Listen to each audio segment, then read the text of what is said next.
I'd seen the benefits of having this really good national championship be the thing that drove the talent in the program. Like it drove what we did. It wasn't just let's go see how we can do. It was like you're working your ass off for these, and for that to remain for our program, we needed to have a good national championship. And so that's where we started with ACRA. Like the initial years, my team having come just off of the IRA and knowing the standards, I mean, we were the cream of the crop at the time. And but other teams, I knew it was just a matter of time before other teams sort of like, let's do this, let's really go for it. And a few of the other tweaks that we've made has really like been the impetus for what teams now focus on as their season-ending national championship. And it is now a quality race that we have to really work hard for. And it's hard to win now. Yeah, let's get started. Let's dive in. And for everyone listening, we have Coach Gregg Hartsuff, head coach for the Michigan Rowing Association men's rowing program out at Michigan. And I'm pumped to talk to Gregg because he's someone that a lot of people have recommended bringing on. And he's someone with vast college coaching experience, especially out there in Michigan, actually having just wrapped up, it sounds like year 33 as the head coach. And I think a lot of what we're going to talk about is just college rowing, college club rowing, the ACRA rowing, and all the, how that has grown into a very powerful national championship that's attracted so many athletes to the sport. We also want to dive into a little bit about the organization of a well-functioning club rowing program. And to be honest, there's probably no one better to talk to than Gregg about some of these different topics. But Gregg, let's kick things off. Just give me a little bit of an introduction, give the audience a little bit of an introduction, how you got started rowing, and then just honestly, like how you landed at Michigan coaching the men's program there in the early 90s and kind of that process and, starting that journey. And then here we are today entering, or finishing, in the mid 30s for your experience there. Like, kick things off, dive into a little bit about that experience, how you got started, and we'll go from there. Sure. Thanks. And it's my pleasure and honor to be on. So thanks for inviting me. So I got started in the fall of '86 at Grand Valley State University. I had aspirations of walking on to the football team there. I was a place kicker. And the night before my official tryout, because I would have been a walk-on, I broke my ankle. And because I was playing pickup basketball, something I recommend my athletes never do. And so, because sometimes things happen as it did that night. And so I spent most of the fall of my freshman year in a cast. And when I got out of the cast, I was looking for something to do. And a guy across the hall in my dorm invited me to come to a rowing practice. They were just moving indoors. And so I started going, and I hadn't even touched an oar really until spring break.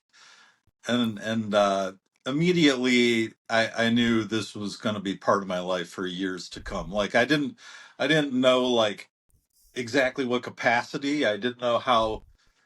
I certainly didn't expect to have been coaching at a program for 33 years as my occupation, but I knew it was like going to be a central part, at least, of my college experience. So I rowed there for 4 years. At the time, Grand Valley was a very small, like fledgling club. It had spent the first almost 20 years, I think it was 18 years of its existence as a varsity program. And then it was dropped as a varsity sport. And by the time I came along, it was just 4 years into its club existence. And to be honest, it would be at that time what I would call a very clubby club, where it was very social. I mean, we came to practice every day, but I don't know how seriously people really went after things. And there was a core of us who were into it, But I would say during my time there, because I was a team officer uh, for a couple years and the team president my senior year, and then I ended up coaching a couple years. I learned about a lot about how not to do things. So there was an education that went along with my education, and it was actually a good foundation in some ways because I knew some of the things that needed to change if I were to ever become a coach, and I kind of felt like I would be a coach. I don't know if I had it as a career path. I had a degree in public relations and advertising, and I didn't really like the occupation, the line of work. And then I was at the time training. I was trying to make the national team, which I didn't do successfully. But I got married fairly young to a woman who she was on the team as well, and then we came to Ann Arbor for her to go to grad school. And I had a single that I was renting out of the Michigan Boathouse, and the head coach saw me put the single away one day, and he asked me if I was interested in coaching the freshman squad. Um, his name was Will Brewster, and I said, like, yeah, that sounds pretty cool. We had, I spent some years, was doing some coaching, but never like had a real like big group of athletes or anything. So I agreed, and then through the following year, the 92 and 93 season, he was fired and I was hired on an interim basis. Um, and then after that first year, they just decided to keep me on. So I was 25 years old when I became a head coach. And I'm like, I look back on that now. I was like, now at the time, we just had a 30-year reunion for the 95 team. And we talked a little bit about um, back how it seemed like I was to those kids who were, I mean, we're basically the same age demographic now, right? I mean, they're only 5 to 8 years behind me. So we're all in our 50s now.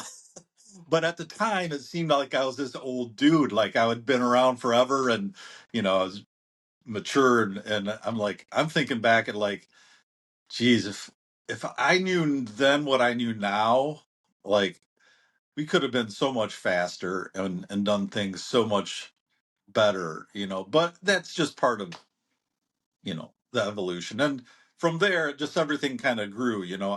I would describe my career in a couple different parts. The pre IRA era, which would have been my first years all the way up until 96, 97 ish. That actually coincided with the NC2A championship forming. And at the time, our women's team, which was part of the co-ed club existence, and then they became a varsity sport after the 96 season. Those first several years, while we had a few successes, were very frustrating. I mean, there was some and I would say if any coach who's getting started feels some frustration at the beginning, uh, my frustrations involved how the whole structure with the team officers and the coaching staff. Um, I mainly wanted to have a more committed group of people. There was always a core of guys, but it was pretty small. And I wanted to have a team that where everybody was into it. Like you didn't get excuses for missing practice, and everybody was like there. And so that the real catalyst for that was I started taking the guys to the IRA. I took a small group there in 96, and then in 97, when the Cincinnati Regatta dissolved, which was where the national championship was decided, those teams gravitated to the IRA, and the IRA became the de facto national championship minus Harvard and Yale. Okay, so because Harvard and Yale's race can always had some sort of a conflict with the IRA until 2003 when they decided to come. Um, and so the IRA era was really sort of where we started becoming a good program. Um, and but all of those guys through those first even 10 years, like it was a roll your sleeves up kind of group. I mean, let's get to work. And that was always what I wanted as an athlete at Grand Valley, and never quite had.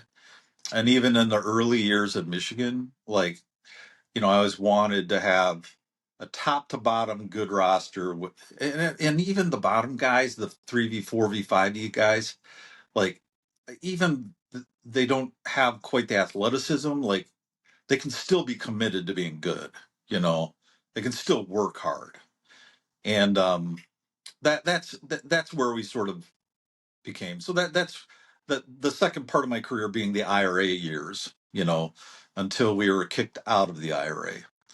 And then not just our program, but all of the clubs. The history of that could be a lengthy discussion in itself. But it was really after the '07 and '08 season when we first started ACRA that um, we entered a different phase of my career. And then the founding years of ACRA, which would have been '08 until what I would say 14 or 15, um, that those were some really growing years.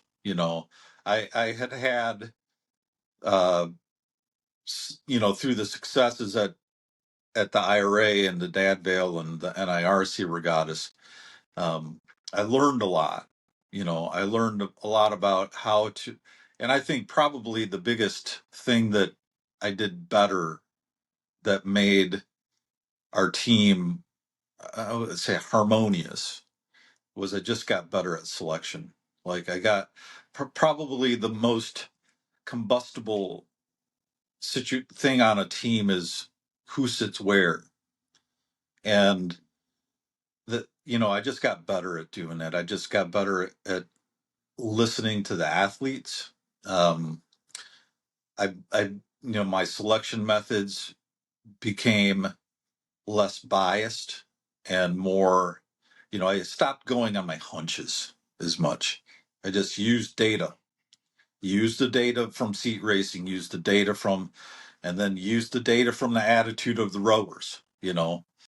Um, that's where I got better. So those years we had some really good teams, um, and that's when the ACRA teams started growing and getting better. They latched onto the race as a season culminating regatta, and now there's a lot of parity in ACRA. It's harder to win medals, and so I would say the last 10 years, and of course you had the pandemic in there, um, has been kind of the final phase.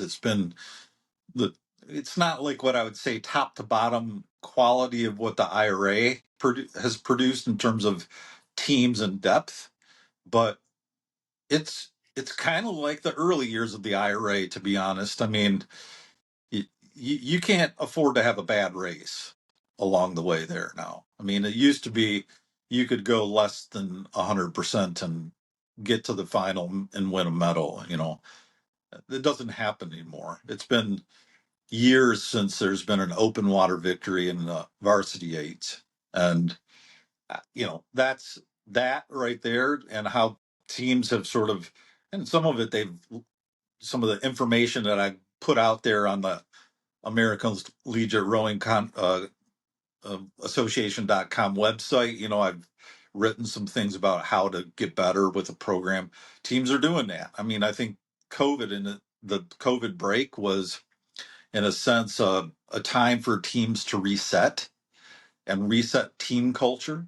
And I think coming off of COVID, I was kind of wondering, okay, how is this going to go? Like, are these teams going to step back in time, to the days when club athletes were really clubby, or are they going to embrace it as like a competitive escalation of the sport? And the second scenario is what's happened, you know. So that's a little bit of a snapshot of my career and how it's kind of Yeah. gone from beginning to now. No, and that's I'm just curious to hear from you, because I know, I don't know too much. I wasn't around in the rowing world at that time, but just like a snapshot overview understanding of, like, because when I look at ACRA today, like, it's like thriving, the amount of teams and the depth, like you said. And I was looking at the results earlier today and just how competitive it is. And like, that's what I want to get to eventually, because of that avenue that it presents Yeah, within rowing for, especially men's rowing, that avenue where it's like, hey, like, there's only so many schools that support kind of the IRA varsity programs. Like, club rowing has exploded, or maybe it's not that it maybe has exploded, but like the competitiveness of it is now much more kind of, at least to me, mainstream, where you can kind of see like ACRA has become incredibly competitive and is a viable option for a lot of people out there. yeah, What was that separation like, just from a summary, quick summary version, just to give people some context, right? So, because to my understanding, like Michigan, you guys were competitive, really competitive at the IRA. And then obviously in '07, it sounds like it separated. And then that, in some ways, a blessing in disguise to a degree, where ACRA was formed. yeah. But just elaborate on that separation, again, like, summary version for Sure. people, and what led to that. And then, we can talk about how that did create what is now known, the ACRA formation and all that. Yeah, yeah. So I actually wrote on Road 2K three pieces 2 years ago, I want to say, that kind of detailed how all this went down. But I'll kind of wrap it up here in the next few minutes in terms of how it evolved. The the national championship the IRA never used to be the national championship. It was decided from the early 80s, I think it was 82 until 96 or 7, a 15-year time period, in June in Cincinnati. It was a race they called the Cincinnati Regatta. And at the time, it was basically the varsity programs. There weren't really club teams invited to this. And it was a very small race. It was like 6 boats. Then it was the varsity 8 only, right? They had some other events, and sometimes teams brought them just to give their spare something to do. But the Cincinnati Regatta was where it was all settled. And then when the Brown women had the second lawsuit on gender equity, and I think it was 91 or 2, that was a catalyst for Title IX enforcement. And I remember that era well because I was just getting started and I was kind of wondering what all this was about. But the women's NC2A formation that started in 97 led to the Cincinnati Regatta to dissolve. They had no need for it anymore. There was a NC2A race. And funny, I was at the race in Cincinnati in 96 when or 95, I guess, where because our women were competing there. They had just won the Dad Vale going to Henley. And I was there. There was a meeting. Scott Armstrong, who's the current Minnesota coach, and he was at Dartmouth at the time, was kind of the lead of the coaches committee. And I remember him saying, okay, after Cincinnati dissolves, we can decide the national championship at the IRA. And uh, Harvard and Yale can decide if they want to come or not. And I was, you know, really pumped at this opportunity. So I took some of my guys to the IRA the next year, and I was like, okay, this is where we need to really kind of finalize, put as our culminating regatta. So I took that group, and then the year after I took more guys, and then it became what the whole team did. And this required our team to stay around 5 weeks after the end of classes, right? I mean, this was a lot of club teams balk at, like, oh my God, how am I going to get my kids to stay around? But that was never, for my guys, that was never a consideration. I mean, they wanted to compete with the best. So what this did is it really kind of lit a fire under our team. And because to do well at the IRA, I mean, you have to work your butt off. I mean, there's no half-assing it. And so we got better and our team rankings started going up. I think we ended up making the petite final of the varsity 8 half the years we were there. We finished as high as 6th in the team points. I think that was 2002 or 3. And we were it was starting to become a problem for some coaches because there were coaches who were losing their jobs after losing to club teams. And so the real nail in the coffin, though, was Rutgers. Rutgers dropping from varsity to club was the final thing that teams that because what it did what happened when Rutgers dropped their sports, they made an announcement, and so the coaches from the varsity teams worried that because the Rutgers AD said, well, what's the difference? The rowers can go to the IRA and compete as a club anyway, right? And so that right there was like, okay, if other ADs see that they can drop our programs to clubs, continue to compete at the IRA, because there was no men's NC2A championship, right? Then that looks pretty attractive to them to drop our programs. So that's how the IRA ACRA split. The decision was made in a meeting in fall of 2007. I was at the meeting. That was our annual coaches meeting. And a lot of these coaches from other teams were my friends. I mean, we had competed against each other, but a lot of the pressure was coming from their ADs, right?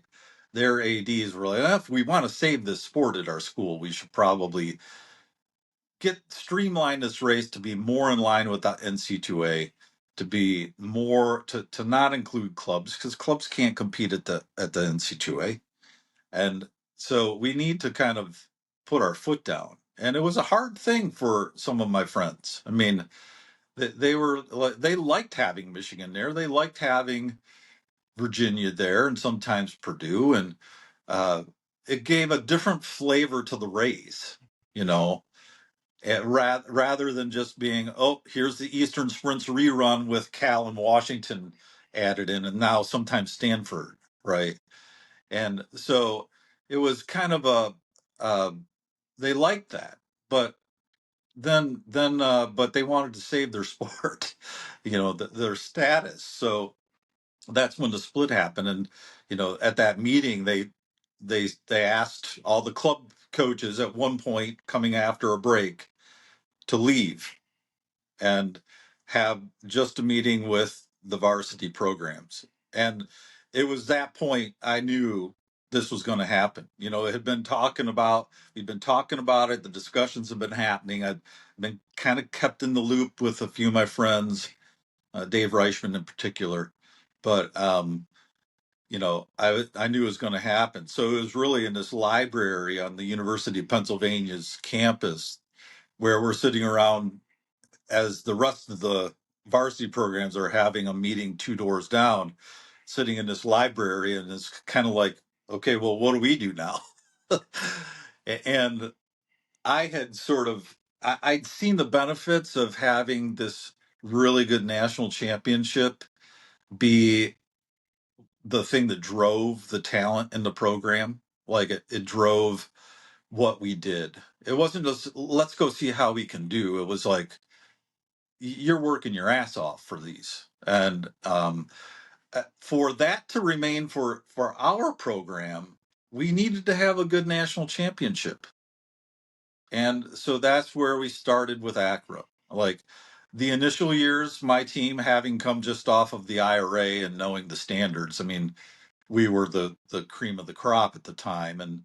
But other teams, I knew it was just a matter of time before other teams sort of like, let's do this, let's really go for it. And a few of the other tweaks that we've made has really like been the impetus for what teams now focus on as their season-ending national championship. And it is now a quality race that we have to really work hard for. And it's hard to win now. So that's a little bit of the history of how ACRA came to be, and why it is, why clubs are no longer at the IRA. I mean, it's like I could listen to that all like that was really like just interesting, and I'll definitely have to check out the Road 2K piece to get kind of even more in depth with it. But it's like it's funny that you say that because like you can't like I love obviously I coached at a varsity program, rowed at St. Joe's, walked on there and all that, but like you can't describe the IRA better than kind of like you did, where it's like it is in many ways still to this day an Eastern Sprints rerun with Cal, Washington, and Stanford added into the mix. Like there isn't much parity at the top end, which I think is something that can hopefully be an evolution on that stage. Yeah. Versus like NCAA women's rowing, where it's like it seems like there's a lot more kind of you might have a lot more teams who can qualify for A and B final. At the IRA, you can kind of pick that today in August for what's going to happen in May to a degree, right? With respect to all those teams out there. The favorites have always been the favorites. Yeah. Yeah, that's definitely present. And I think in many ways, like the evolution of ACRA and then what it has become today. Like I remember when I was at St. Joe's racing at Dadvales against Michigan, and like at least when I was an athlete, like we couldn't even, when this was however many years ago, back in the early 2010s, like we couldn't even compete with a lot of like the top end club programs, right? You might have like, it was a lot more blend of your top end programs, your top varsity programs and your top, you know, club programs competing, right? Like Michigan, UVA, Purdue. So, and then now I know like a lot of that has branched out into ACRAs, where some teams don't even go to that veil anymore. Now it's kind of like, hey, we put all of our eggs into ACRAs and winning that because that is our national championship, at least as far as I can tell. Like, talk about that evolution, right? Like you kind of highlighted it before, but like the evolution of ACRAs into what it is, today, and I think one of the sayings that when I talked to Coach Biller at UVA a year ago, he kind of highlighted like some of these clubs that are very much like, pretty much varsity programs that just happen to be have a club label to them, which I think has to do a lot with like the Title IX and everything like that. But like talk about that and that evolution into what ACRAS has kind of like become over the last, like you said, 10 years. Yeah. So the super club concept has, I can't say is like it originated with us. It probably actually originated with the Cal Rugby Club, to be honest. And I would say it's the thing that makes a club a super club is that it is a coach led situation. And one of my early frustrations when I came to Michigan was the very student run aspect of it was frustrating. Not being able to call all the shots, essentially. I imagine, Steve Gladstone being told what the racing schedule is by the team captain. you know, be told like when they can practice and when they can't. I mean, it's not how a good team functions. And I think the teams that separate, well, you can just look at the finishes of ACRA. I mean, go down the line. Any team that's in the final of the varsity 80 and even maybe in the B final is basically a coach run team. Now, this separation is hard to get. And because essentially what has to happen is the athletes have to be willing to give up the power, the athletes on that particular team. And the reason is because of how university policy works. Now, it's a little bit different in every university, but it's similar. And that similar is the university designates these teams as student run. All right. What a university administrator thinks of when student run is mentioned is that students make the decisions. Now, you can have student run programs, but not have the students make the decisions. Like that's sort of how ours is run. I mean, we collectively, the student board and I, talk about various things. Now, to be honest, we don't reinvent the wheel every year. I mean, we have a way of doing things, and it's just a matter of the continuity and the continuity after having been here for 33 years. But you know, I would say that power was at some point during my early years, okay, lead us, coach. You know, the reins were given to the coach. And all of these teams that are finishing high at ACRA have a coach who has the reins of the program. The ones that are more spotty and what have you typically will have more student run aspects of it. Like often the team presidents make the decisions on certain things. And that's by the empowerment from the university of how they've categorized them as student run. A lot of administrators will even say this outright. We only deal with the student elected leaders. We won't deal with coaches. So if a coach has a gripe, have it work through the student leadership, right? And it's just so inefficient. I mean, it's just so frustrating, you know, to have to always go through whenever you need something, an elected student leader. And what happened in our situation back in almost 20 years ago now, I was kind of at a crossroads. It was very where the ACRA foundings were happening. I was getting divorced, and I needed a play to be in a place where I could have benefits, and my alums pressured and appealed to the rec sport administration, and they had a very visionary leader at the time who said, "Okay, let's bring him on as a university employee. He can have benefits, and he's a university employee, and as long as there's money in soft money in their gift account, he gets a paycheck, right?" So the standards of the pay went up so that it's a full-time wage. And now we're talking about a situation where the coach is leading the program. And that doesn't mean that there isn't a lot of student run aspects to it. I mean, it's such a vast operation between all the various functions of the team, you know, gear and gear distribution, arranging van rentals and travel and all of that stuff. There's a lot of logistics to sort out. Our fundraisers, you know, Rent a Rower is still a big thing for us.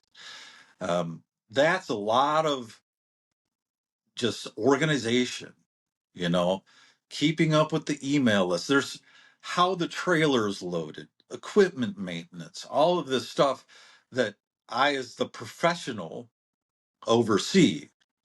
But the kids, you have leadership teams and what have you appointed to each aspect. There's a lot of student run aspect about that. And what happens at some of these universities is they just can't, the club sport administration just can't get off of this notion that the kids aren't making the decision. They view the decision making process for the kids as the real learning experience, right? And unfortunately, that can lead to bad things sometimes. You know, I would say, as sad as this sounds, the main one of the main reasons that I'm kept on is for safety. That's the main reason.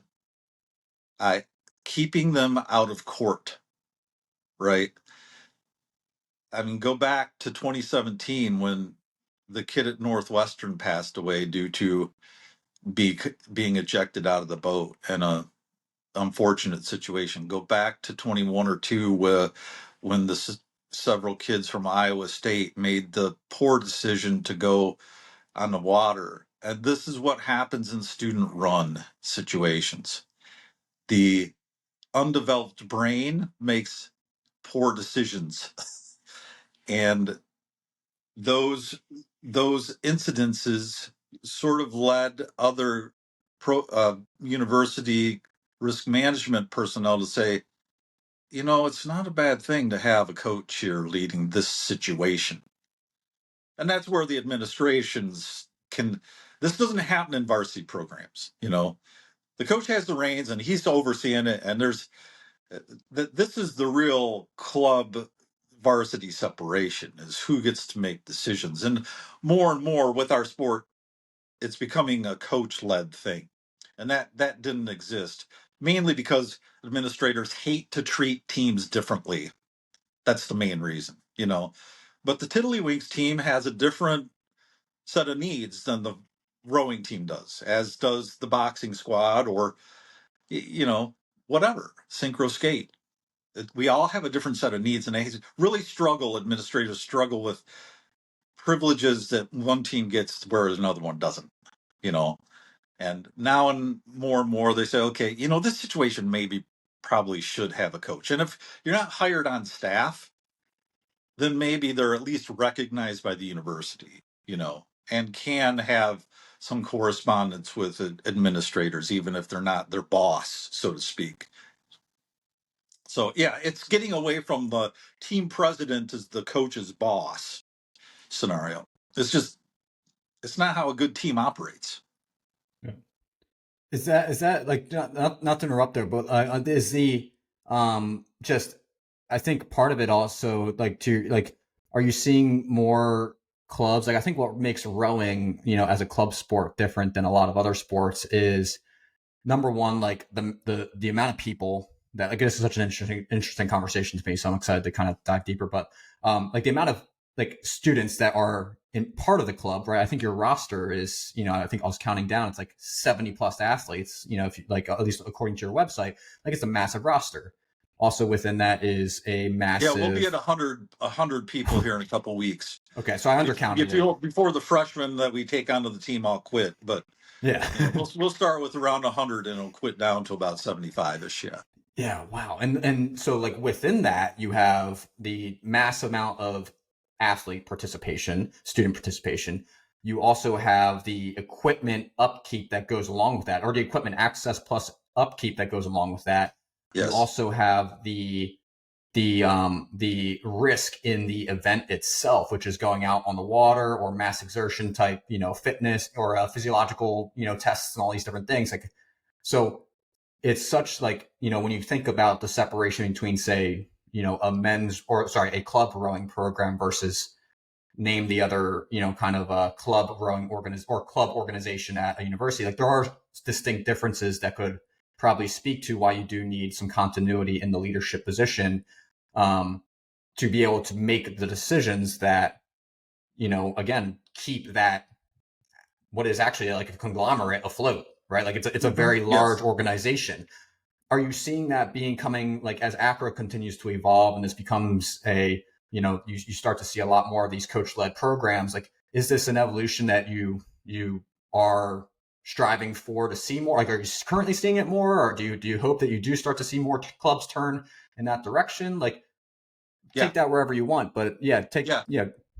Well, it is evolving, and if I'd have to really kind of go back and see the early years of ACRA, or even the years when we were at the IRA, and kind of go back and mark the teams who were at the time coach led, and at the time more clubby, more student led. Um, Certainly now it's more, there are way, probably if not tripled, quadrupled the number of teams where the coach, like, this is their primary occupation. you know they're paying them a living wage. They may or may not be university employees. That can be a unique scenario from place to place, but they certainly have uh, a livable wage, and now that's way more. And what's made it possible is alumni associations. Now, I would say, I guess you'd have to kind of look at teams. There's kind of two types of ACRA programs. there are teams who started as clubs and evolved from there to be, usually a club is not good at their first formation, right? And they become good through good practices. Um, and then the other type are they started as varsity sports, or maybe they started as a club and they were varsity sport for a long time, and then they were dropped, right? And what you usually see with those teams is the initial few years after being dropped. I mean, my alma mater is a great example of Grand Valley. They suck. I mean, they've gone from the coach sort of running the show, and now all these kids got to figure it out. And what inevitably happens is there's a lot of infighting. Like there's a lot of like, who does this? Who maintains the equipment? Who drives the trailer? I mean, there's all these tasks that have to be done that the kids left behind after the varsity program's cut are now having to figure out and realizing, man, this is a lot of damn work.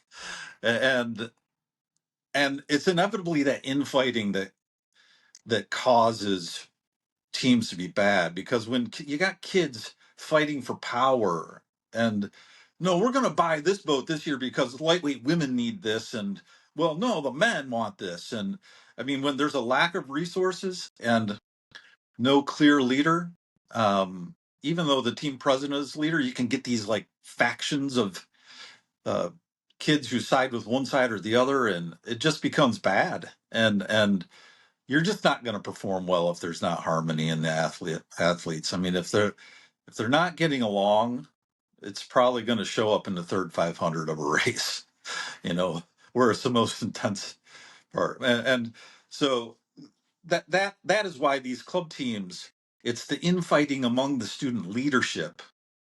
That's why they perform poorly. I mean, but aside from all the work that they have to do, right? So what's happened is the alumni associations have formed, and they've looked at like teams like Purdue. I think Purdue's probably got the longest running alumni association. But my alums formed the Michigan Rowing Association in the early 80s, just 5, 6, 7, 8 years into the program's existence. They realized, okay, the university doesn't give a rat's what about us. We're the only ones that really care about how the team does. We got to get ourselves organized.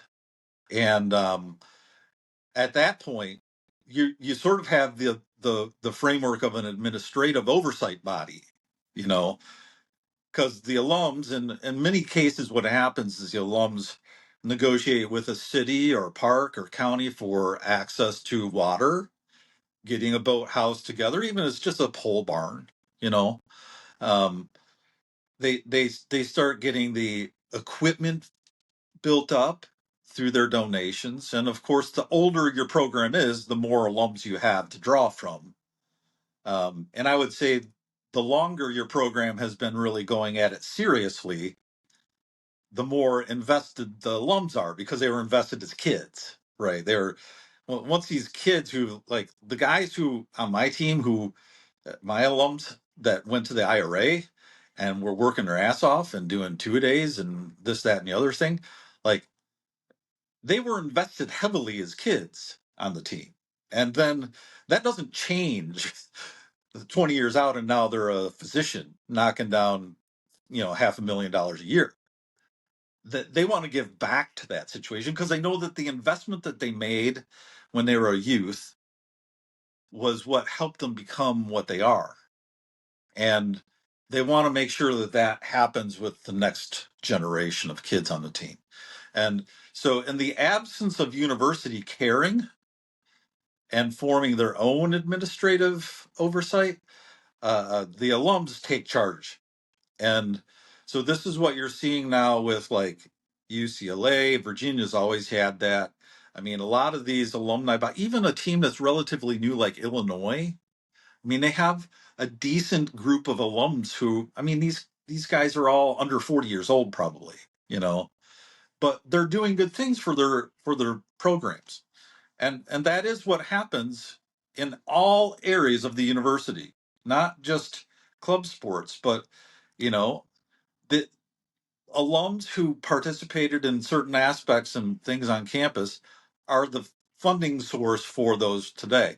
You know, Michigan Marching Band's a great example. I mean, they're self-funded essentially because they've had decades and decades of along when you have a 300 person marching band, I mean, chances are some people are going to hit it big, you know, and they have all the things that they need. I mean, that's the way it can be for our programs. I mean, it looks dire right now because a lot of them are like in their infancy, but imagine 50 years from now, you know, our program is turning 50 years old next year, and we just bought a $3.5 million building last year, you know, for us to do winter training in. We've had several endowments set up so that the general operating fund is coming down over time and dues can lower and lower and lower. I envision one day you'd be able to go to a recruit and say, this isn't really going to cost you anything. You're going to have to do a little fundraising because I think that's always going to be a good. You want people to have the pride of ownership, you know, that comes from actually working for something. So I think we'll always have some sort of fundraising woven into what we do. But I could foresee a day that the first selector is not, can you afford this? You know, and that is where it is with a lot of our sports. A lot of our teams in the sport, I mean, it's accessible to rich kids, you know, that's the reality. It's accessible to the kids who have parents who can afford it, you know, and that's, and there, because there are a lot of situations that need to be in place for you to do it. I mean, you have to have water, you have to have equipment, you have to have a way to get to the water. You know, it's there's a lot of things, and it's not like lacing up some running shoes and stepping out the door, and or putting on some court shoes and playing pickup basketball, and you can develop some skills there. I mean, you have to have a lot of things to be able to do our sport, and right now it's just accessible to people who have money. So I envision being able to go to kids on our campus who maybe don't come from a family of means and say, you don't have to worry about that. If it's something that you want to do, you can do this. So it'd be desire is the only thing that keeps you from doing it. Not can you not can you afford it, you know. And that is the obstacle that we have. Yeah. But it's becoming less and less because these teams that are getting fast because their alums are getting the right things in place. The alums are pushing to empower the coach. You know, I mean, I look at there's an ad recently for a coach at Nebraska. You know, I've Dave Kuzik and I have kind of been steering their alumni a little bit the last couple of years as to how to get the right things, put the right alumni group in place, do the right set of negotiations with the university in terms of because the university they don't want to put their own money behind it, but if they have alums stepping up to put their money behind it that they can oversee, well, they'll be happy to have that conversation. Right? What they're going to question is, well, how am I going to pay the administrator to oversee this? You know, that's where the hangups are. But you know, Nebraska, they have a full-time coaching position. That is going to have an impact when you have a passionate coach with the reins of the program who can get the troops rallied, take make it so that the student elected officers aren't always fighting with each other over who has to do what and what's the right path. That's where the program will take off. You know? Yeah. And that's that's this is such a fun topic, and I have my follow up question because like I think this could be applicable to anyone, right? Like a club rowing program, like again whether it's coach led or still student led, a high school rowing program, a high school rowing club, and even a varsity rowing program. I think a lot of varsity rowing programs out there. I already know a few that probably feel a little bit hamstrung by the power that the university has kind of over them, which again is part of the business and being an expensive sport and all these different things that I don't even want to dive into because I can't even speak to that necessarily. But what would your advice be to like a kind of like a flourishing alumni organization where like you said, you kind of have like, and a couple of things that you already mentioned that I think are really fascinating. Like I think a lot of people, like in order to have, again, I can't speak, I've never done it before. In order to have like an endowment and have, kind of the ability to fundraise for a $3.5 million, building to then train out of, or even just a boat for people listening, is, 40 to 60 grand, just to kind of have a new boat, or, coaching pay and all these different things. Like you got to have these systems in order to probably be able to fund that year after year after year. And then also one of the things you highlighted was you just had a 30th year anniversary, or sorry, reunion for, the class of, or, the 1995 team. Like that sounds to me, at least, like an alumni community builder of Yeah. sorts. Like what would be some of your kind of like pillars for, kind of creating or establishing or just helping nurture a alumni organization that can support the needs of a well-functioning club rowing program, or any of the other programs that may benefit from that, which I think is probably 100% of them, because, that's obviously an important piece, right? We're Yeah. graduating people every year. Yeah. So take that wherever you want, but this is a really So, fascinating topic. so MRA, the Michigan Rowing Association, the first thing they did was got 501c3 status. And that probably is the critical piece that any alumni body has. Now, my one piece of advice when forming that is do it outside of the university umbrella. Because here's what's going to happen. Some administrator for rec sports, student life, wherever your program's housed, um, is going to want to spearhead that fundraising. And I'll be honest, I don't trust them. I don't trust them to do the right things that you need to have a competitive rowing program. And the reason is their goal is not to produce a competitive rowing program. Their goal is to keep the university from getting sued and to bring in money, because the pressure is to have your programs pay for themselves. And club sports is a losing proposition. Like, you're not going to get gate fees. It's not going to, there's not money to be made off of here. And that's an unfortunate reality in the college world, you know. And so if you're outside of the university umbrella, they don't have power over you.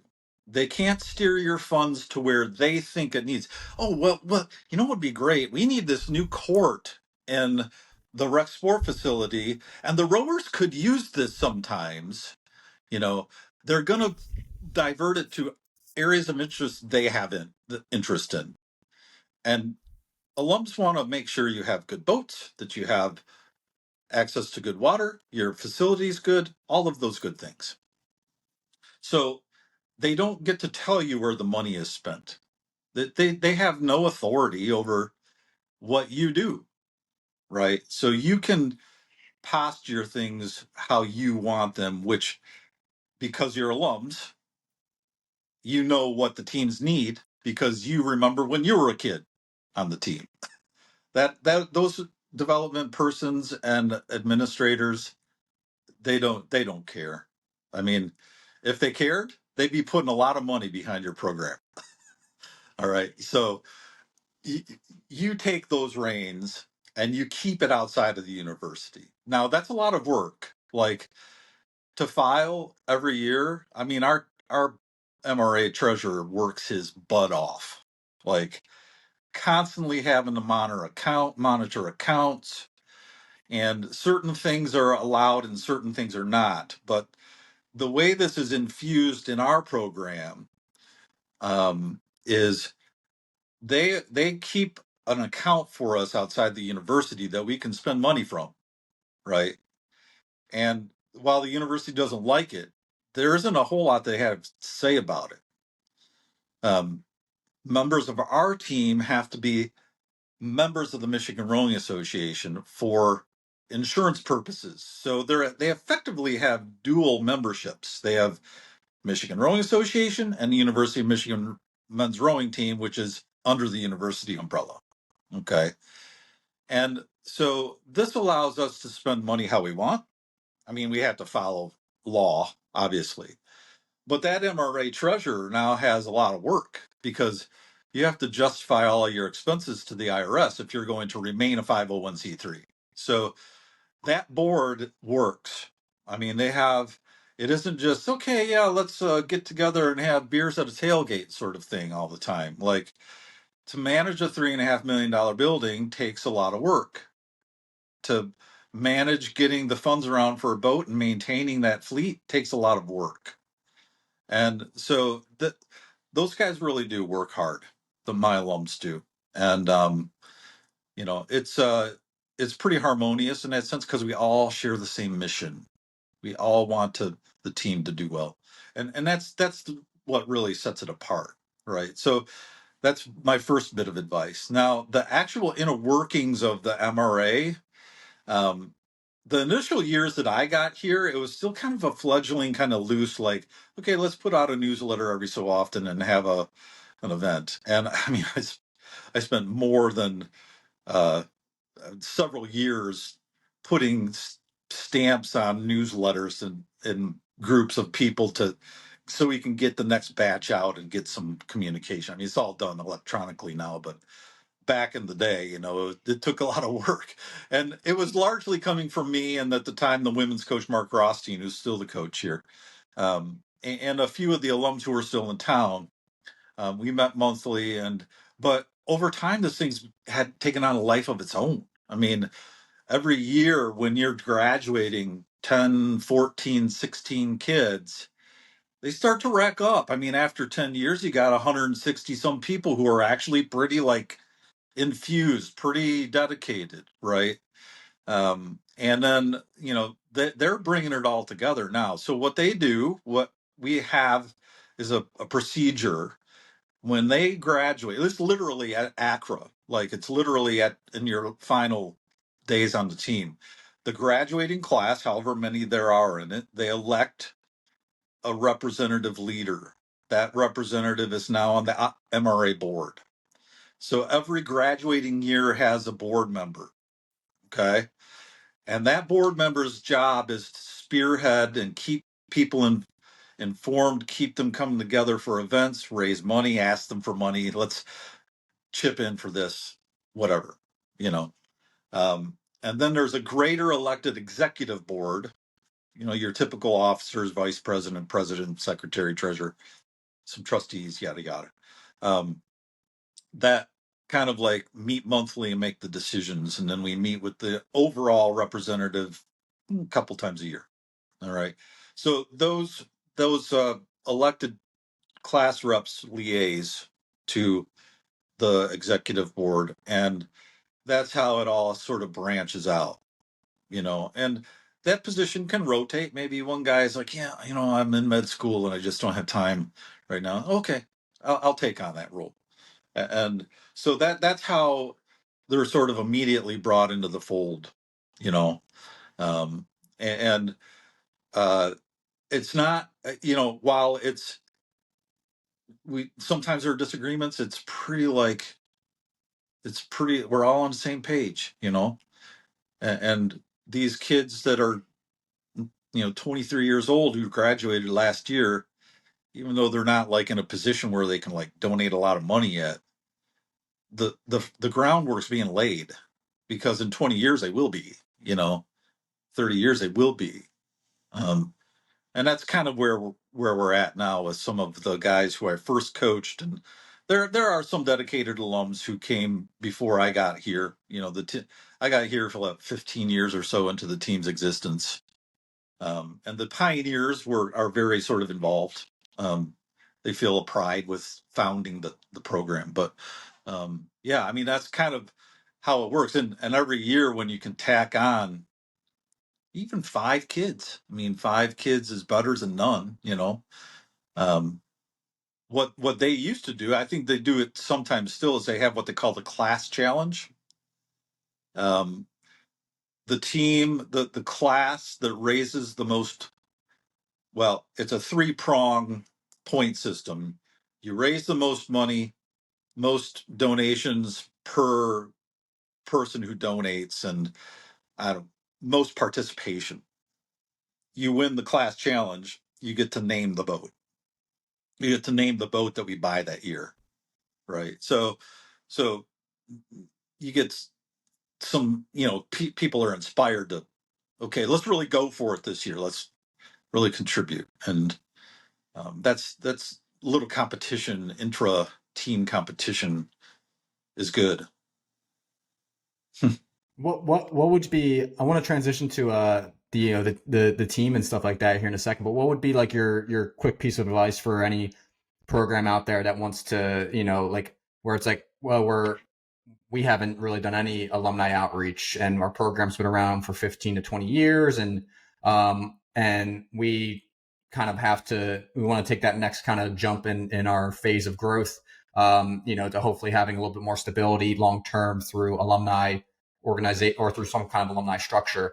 Like, would it be hosting, an event to kind of get some alums in? Is it sending that weekly newsletter or monthly newsletter?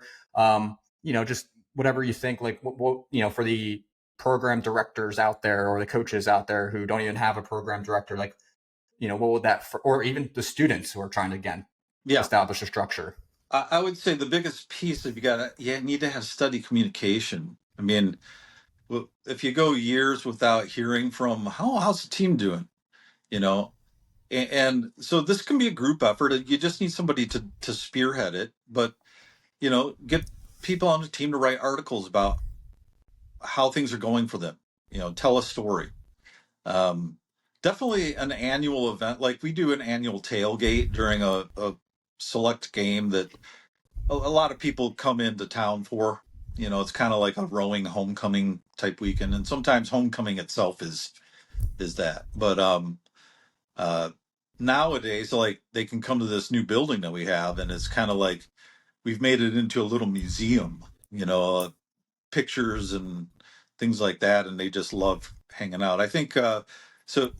Have some in-person events and get some enthusiasm going. But I think it's steady communication. You need to have an e-newsletter go out regularly, every quarter or maybe half year, something like that, to let people know, yeah, this is what's going on.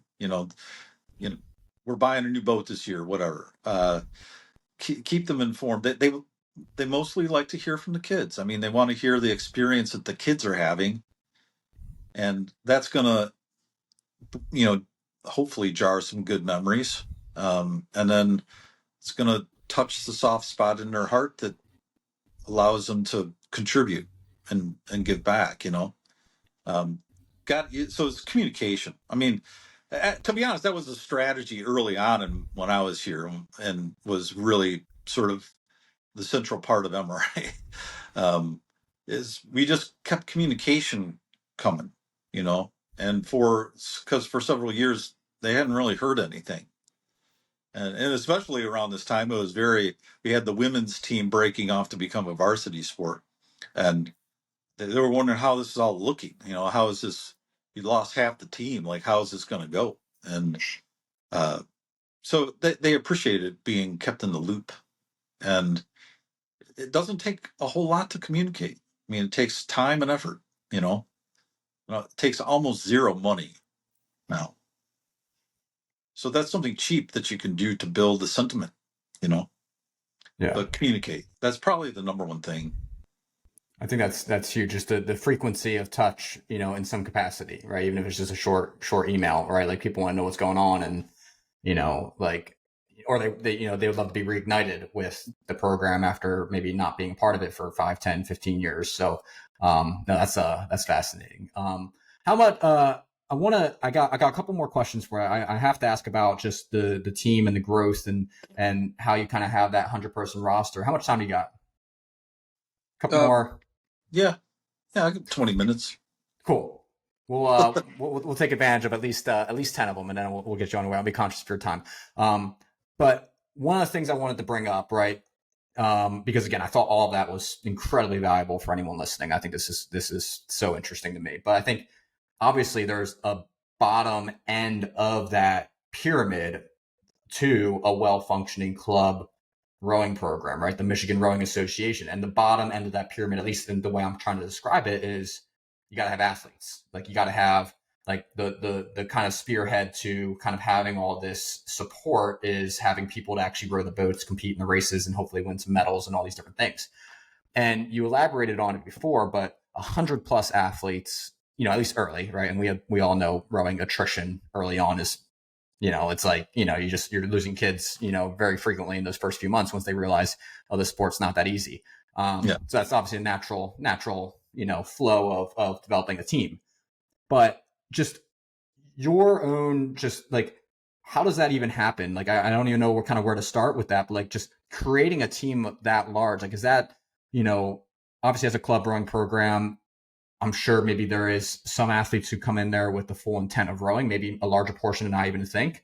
But also there's probably a lot of athletes who are just walking around campus who, are looking for a community to be a part of and a competitive outlet, and they've happened to find rowing. But just where does that even materialize? Has your roster always been that big? And like, what are the kind of the pillars that you set finding athletes? What, Yeah. what are those pillars? So take that wherever you want. Okay. So,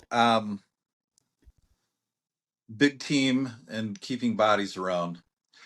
I, I'm not lying when I say this. It's really about the 3V and 4V guys.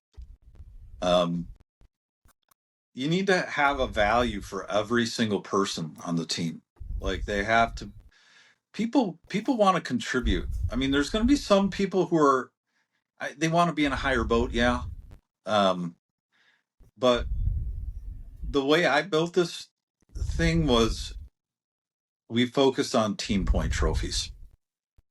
Team point trophies were the measure of how good we were. All right. Now, we lost our first team point trophy at ACRA last year to Purdue. We regained it this past year. It isn't by accident we won it the first 15 years of ACRA. It was very stressed and structured as to what, and part of that originated when we were at the IRA.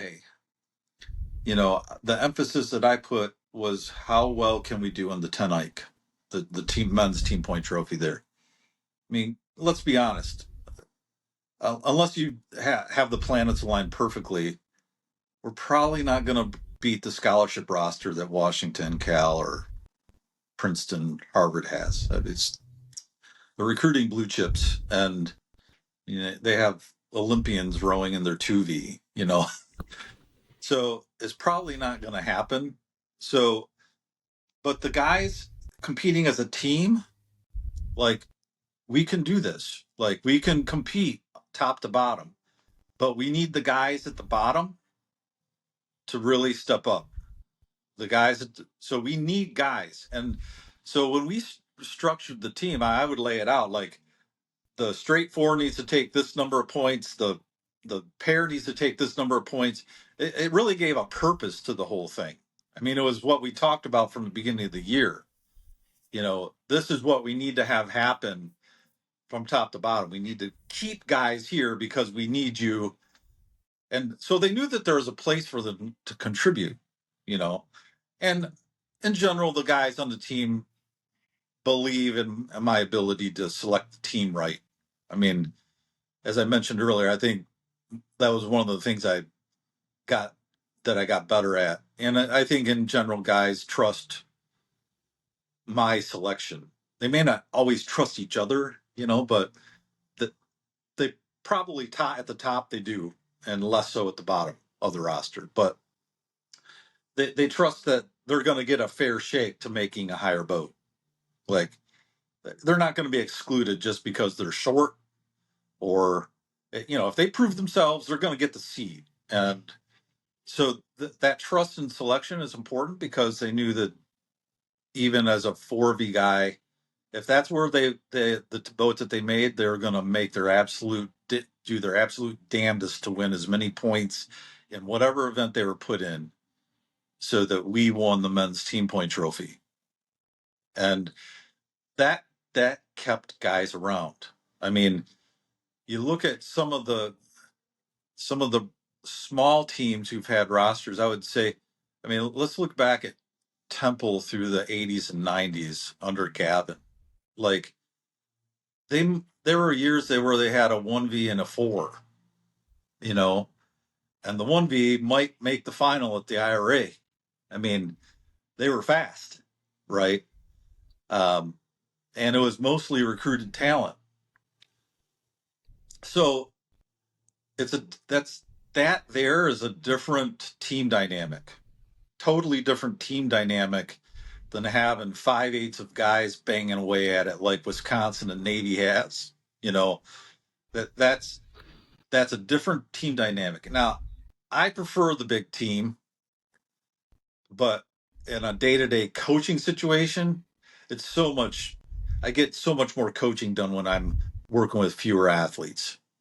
So, you need to have coaches. This is the other part of this equation.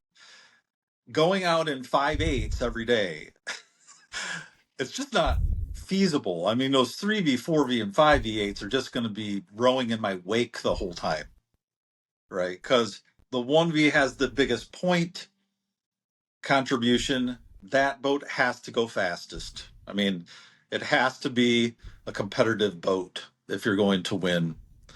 And so that's where a lot of my attention is given, 1V and 2V. So if those kids in the 3V and 4V are not getting coached, they're not going to stick with it. They're going to quit because they're feeling like they're not improving.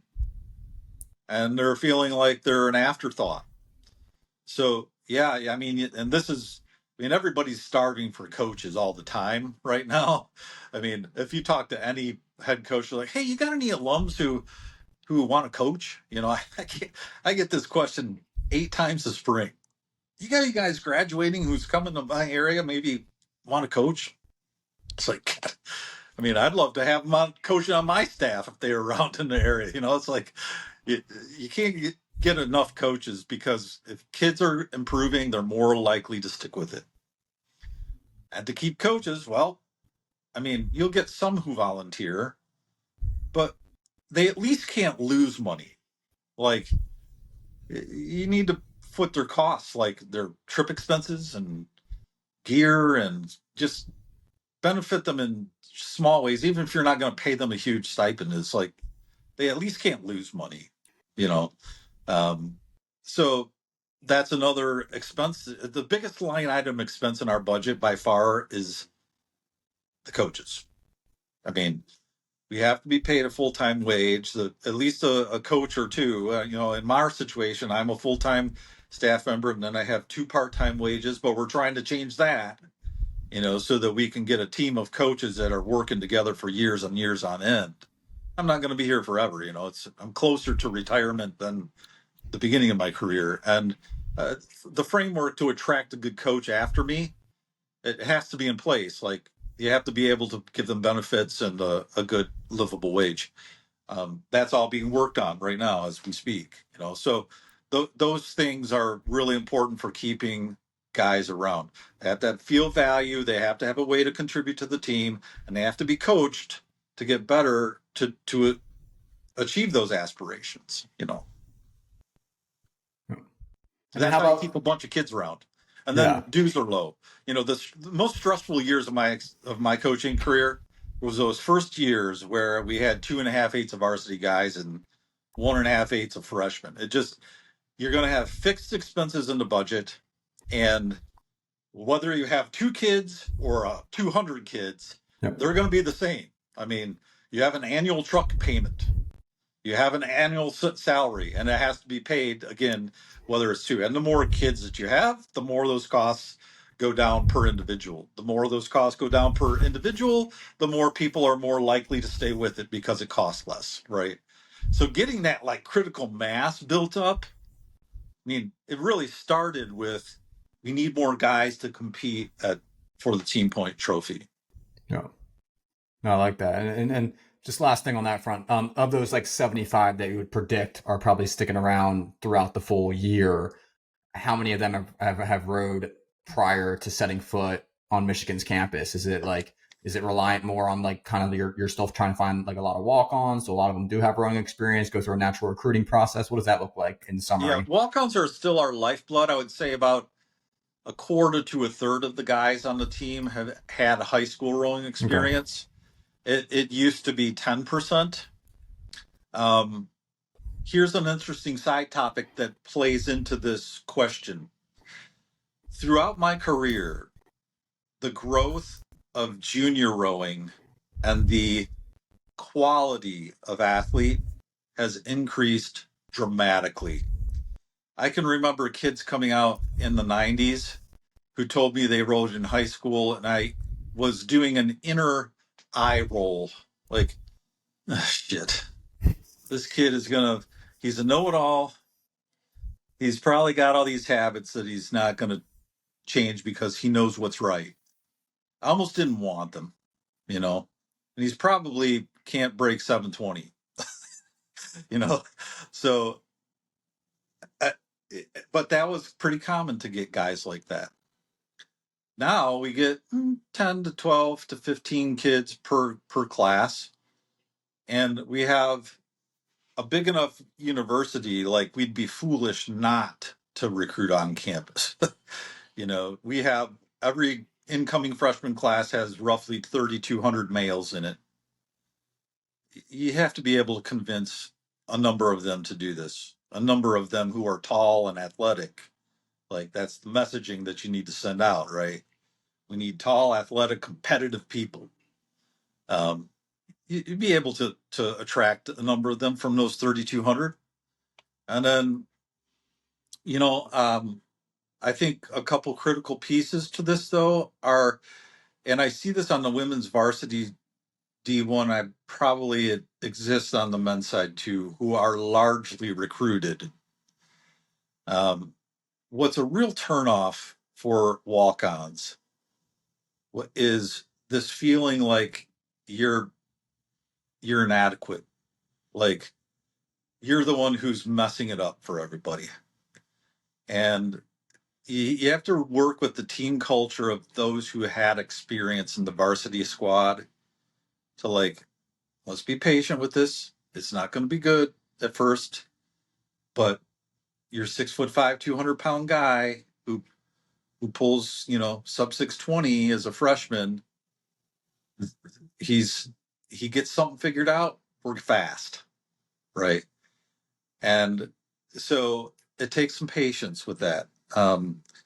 And you have to coach the kids to be patient on it, because what you often get on these teams with that are largely recruited is, I don't want to row with this dude. Every time he just can't get his catch in, and his finish sucks, and the boat flops all over the place, and it's like he, in a sense, they just don't accept them because they're not at skill, and that can happen even on a team like mine. But we coach the patience. You do have to have those experienced kids throw them a carrot every so often, like, who wants to go out and have the boat flop around and suck every day? I mean, nobody wants that. You know, that it's pretty discouraging. So you do have to kind of get boated up every so often, you know, um, so that it can be a good experience. But I think that that's a real critical piece to keeping when you have a large group of mixed athletes, people who had rowing experience and who don't. And that's becoming more and more that we do have more experienced kids. And the reason that we now have, years ago, we used to, whenever we raced at the Danville, we usually do pretty well. And what's happened is the quality of the kid that's improved.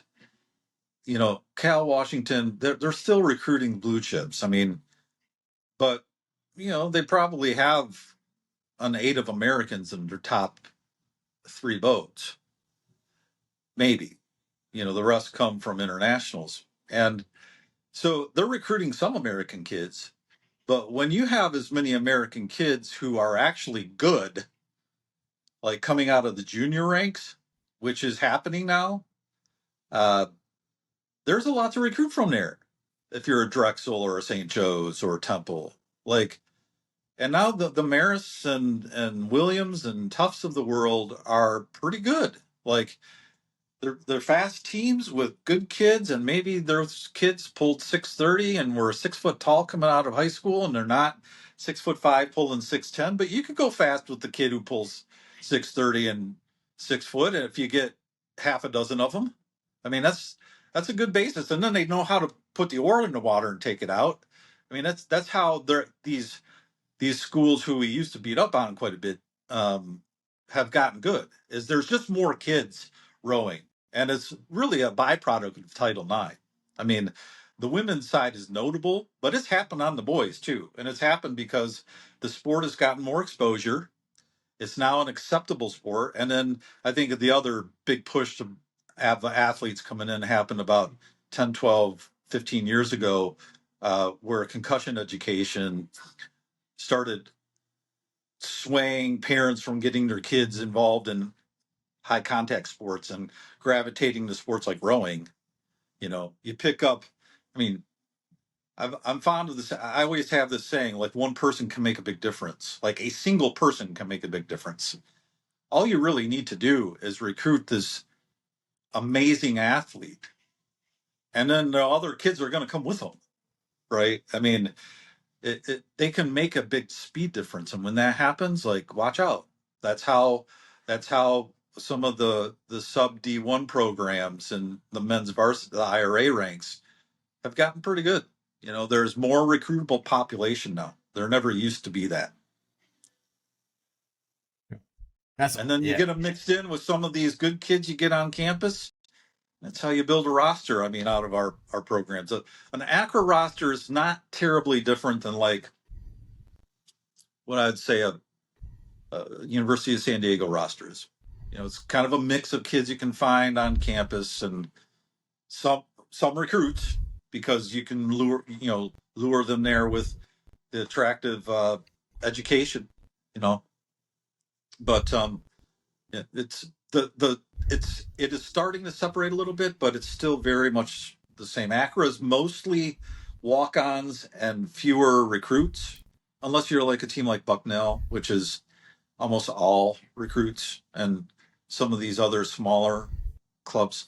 But still the walk-on population is like the meat and potatoes, the lifeblood of your programs. Yeah. And they're given purpose because they can win points for the team in the 3B. Yeah. Man, that's I love that. That could be a whole nother podcast right there. But I want to be conscious that I'm so fascinated by that conversation, because I was a walk-on, and even in my time at St. Joe's, I saw the walk-on kind of emphasis slowly start to kind of get phased out. Where again, there's always that diamond in the rough 1 to 3 that you kind of get that stick with it for 4 years. But the predominant, as a varsity program, it's mostly recruited. At least over the last 5-10 years. So the fact that you guys still put a lot of weight into that, I think is huge, because I think you can find so many talented kids. You just got to teach them how to row, and they're going to be, they're going to have so much success, as you can even see on the Olympic level with a lot of those guys who started in college. No, Greg, this was so much fun. This is one of my favorite. I love these kinds of conversations where I get to learn so much that I didn't know prior, especially about the club rowing scene, and structuring an organization from the grassroots up, from the ground floor up. I think, like, again, we could spend a whole another 3 hours talking about it, but I want to be conscious of your time. But any last things that we could need to hear from you? Any last things on, that we can help you out, or advice or anything like that before we close things out? I mean,